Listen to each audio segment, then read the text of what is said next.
प्रिय छात्रों और छात्राओं, आपका बीए भाग द्वितीय की इस व्याख्यान माला में फिर से स्वागत है।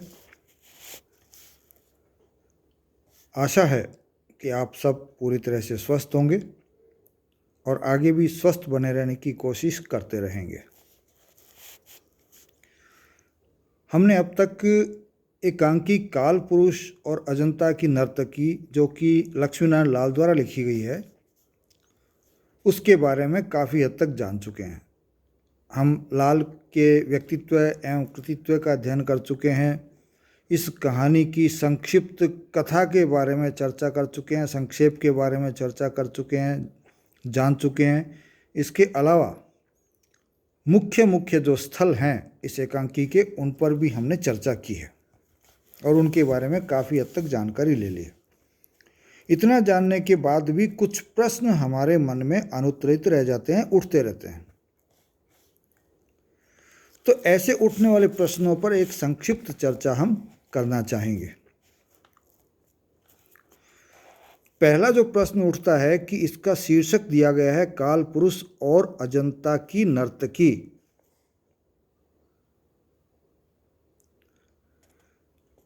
तो ये शीर्षक क्यों दिया गया है? हालांकि जब मैंने सार संक्षेप बताया था तब इस पे हल्की से एक आपको एक झलक दिखाई थी मैंने कि ये क्यों कहा गया है। आज फिर से हम थोड़ी सी चर्चा कर लेते हैं। लंबी चर्चा नहीं करेंगे, हम थोड़ी थोड़ी चर्चा सब पर करेंगे कि इसमें जो नायक है उसका नाम जो है, नायिका का नाम तो प्रभा है और नायक का नाम अनूप है। अनूप नायिका को जो है अजंता की नर्तकी कह के बुलाता है और नायिका उसको उस समय का काल पुरुष कह के बुलाती है।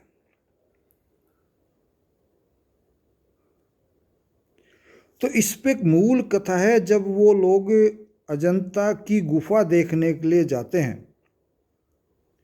तो वहाँ उसका जो गाइड होता है वो वहाँ एक नर्तकी की मूर्ति देखकर जो कथा उसकी बताता है, उसमें कहता है कि एक नर्तकी है, बहुत अच्छी नर्तकी है, और एक राजा है, वो राजा उस नर्तकी को अपने यहाँ रखता भी है, लेकिन यदि गलती से भी वो नर्तकी अपने नृत्य में कहीं कोई गलती कर दे तो वह उसको बहुत तगड़ी सज़ा दिया करता था, या ये मान लीजिए कि तंग करता था। तो प्यार होते हुए भी इस तरह का व्यवहार करना एक असामान्य व्यवहार होता है, और वैसा ही व्यवहार प्रभा के स्वभाव में, प्रभा के चरित्र में पूर्व की कोई यदि कमी नज़र आती है अनूप को, तो अनूप भी उसी तरह का व्यवहार करता है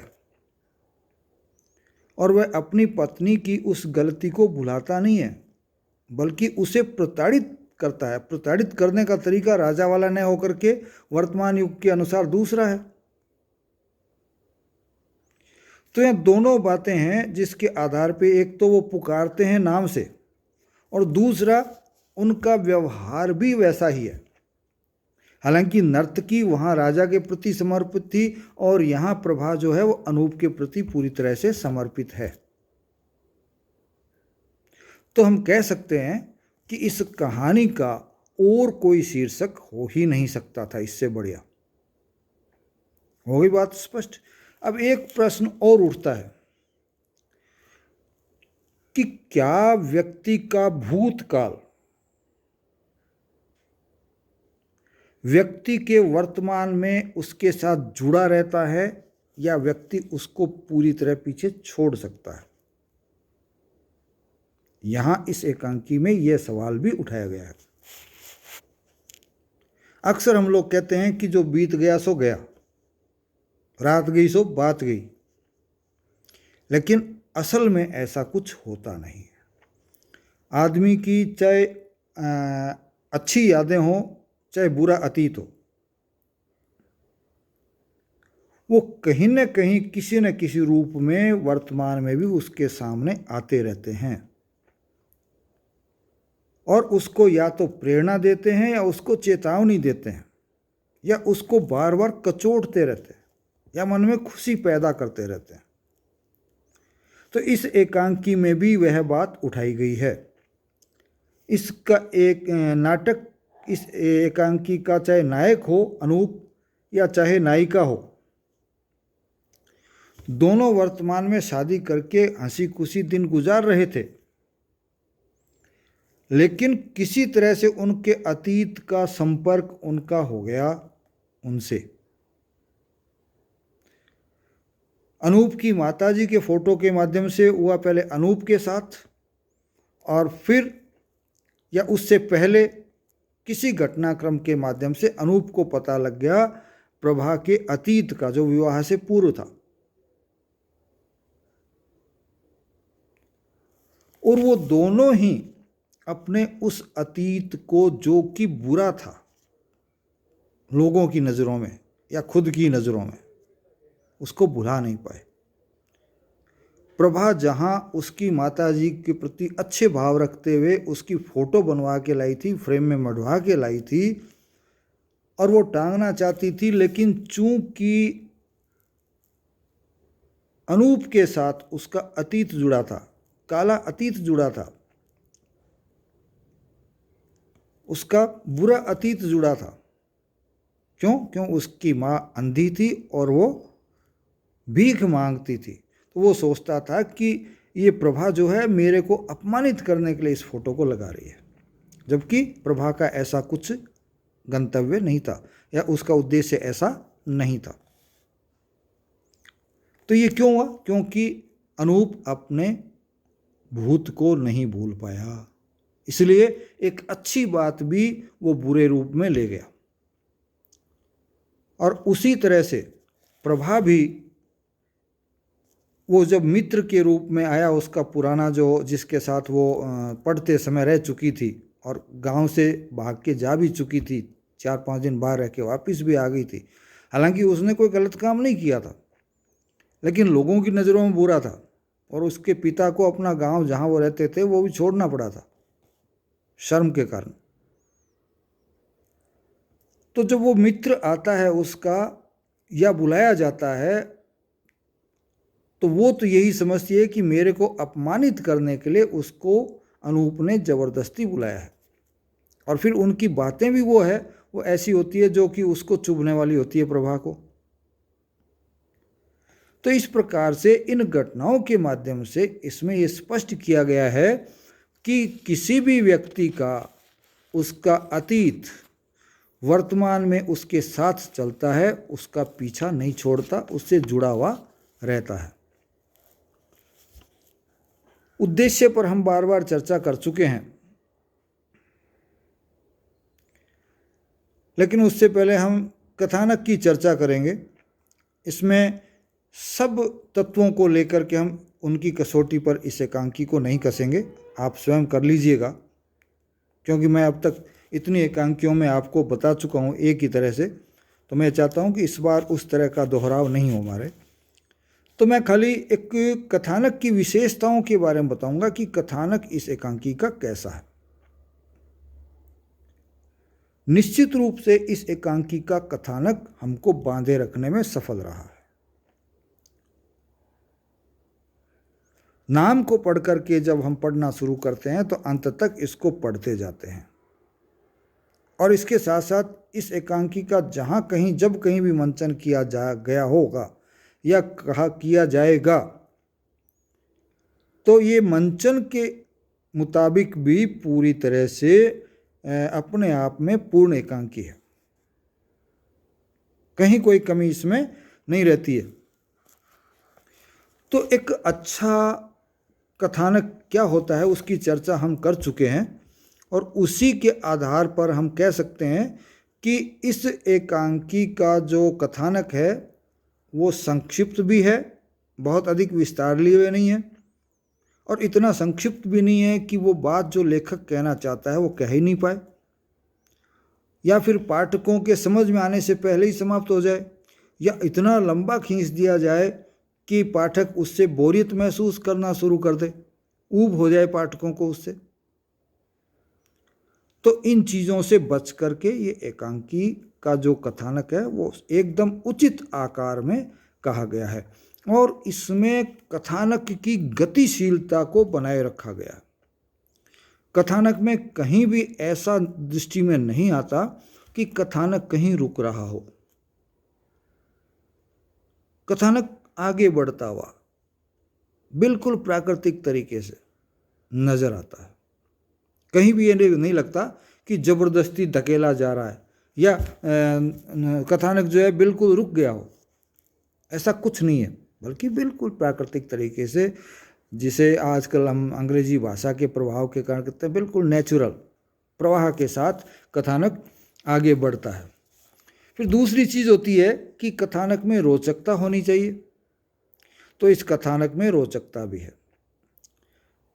विभिन्न स्थानों पर विविध संवादों के माध्यम से पात्रों के और इनके बीच में इस तरह की परिस्थितियां पैदा की गई है कि इसमें एक रोचकता बनी रहती है और उस रोचकता के साथ साथ एक कौतूहल भी पाठक के मन में बना रहता है कि आगे क्या होगा, आगे क्या होने वाला है। तो ये कौतूहल बना रहता है, तो बड़े रुचि के साथ पाठक या श्रोता या दर्शक एकांकी के साथ अंत तक जुड़ा रहता है।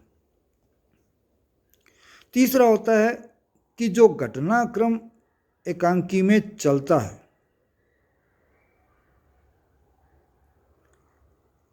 उसकी क्रमबद्धता या उसका विन्यास कैसा है।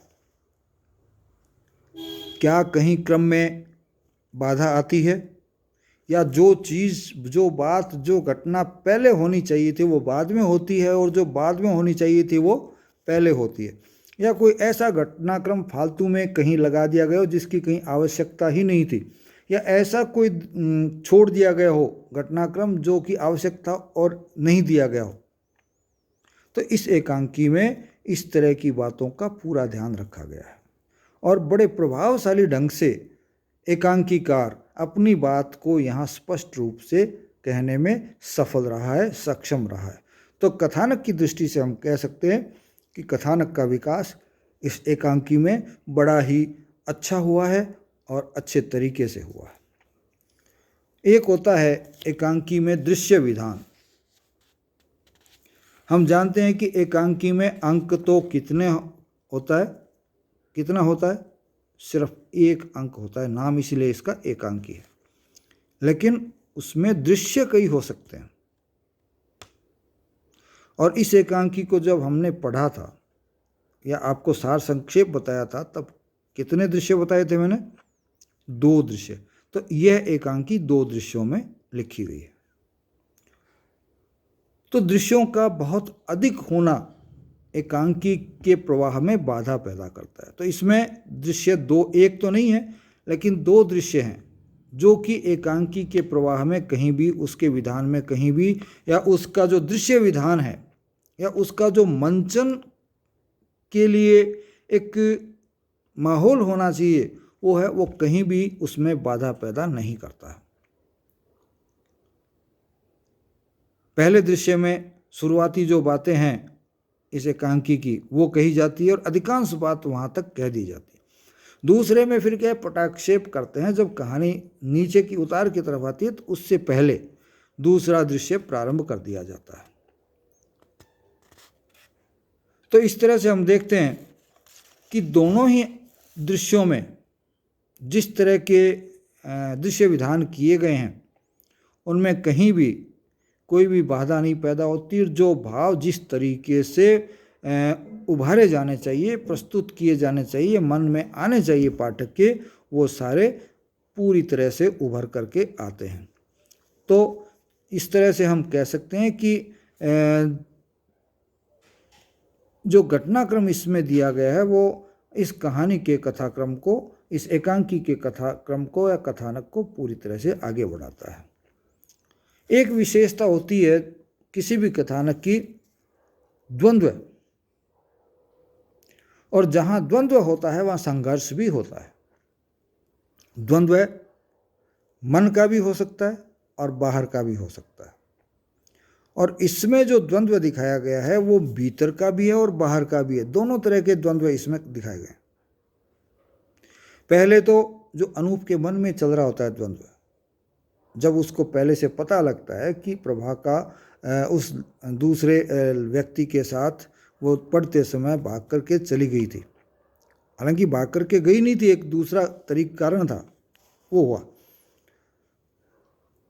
और उसी तरह से प्रभा के मन में भी था कि मैं गई हुई हूँ, यदि इसको कहीं पता लगेगा, या पता लगा था या नहीं लगा था, लेकिन घटनाक्रम कुछ ही था, लेकिन वो उसी तरफ ले जा रही थी कि ये मेरे को तंग कर रहा है या मेरे प्रति शक कर रहा है, मेरा अपमान कर रहा है।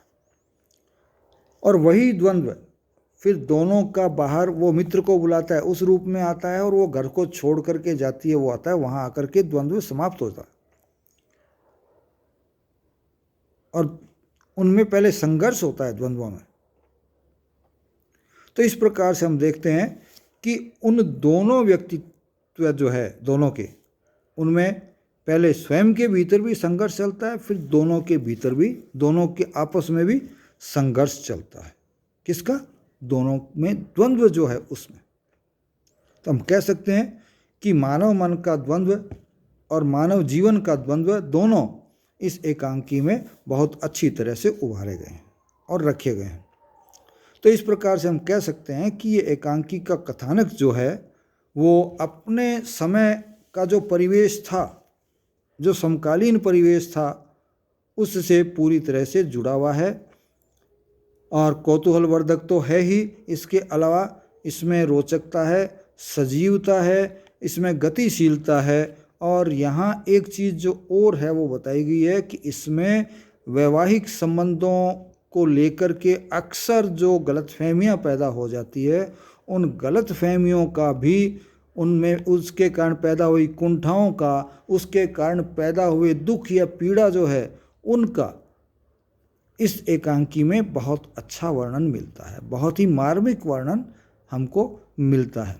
अतः हम कह सकते हैं कि इस एकांकी का कथानक अच्छा है या और अभिनय भी है।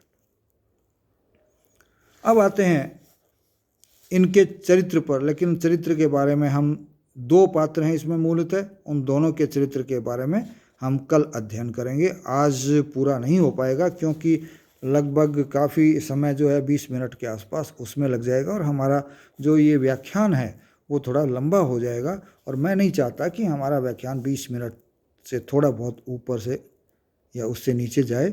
इसलिए आज का जो हमारा ये व्याख्यान है या हमारा जो संवाद है या हमारी जो वार्ता है वो मैं यहीं पर रोकूंगा, और आपसे पुनः कहूँगा कि आप जब कभी कोई एकांकी पढ़ते हैं तो उसमें उसके जो तत्व हैं उनको हमेशा ध्यान में रखिए, और उन तत्वों को जहाँ कहीं भी वो आपकी दृष्टि में आते हैं उसके आधार पर उस एकांकी को सोचिए।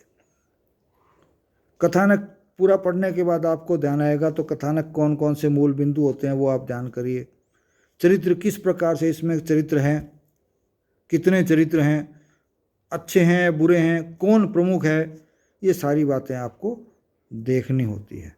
तो इसी के साथ मैं ये चाहूँगा कि आज की हमारी वार्ता को हम यहीं विराम दें। धन्यवाद। जय हिंद।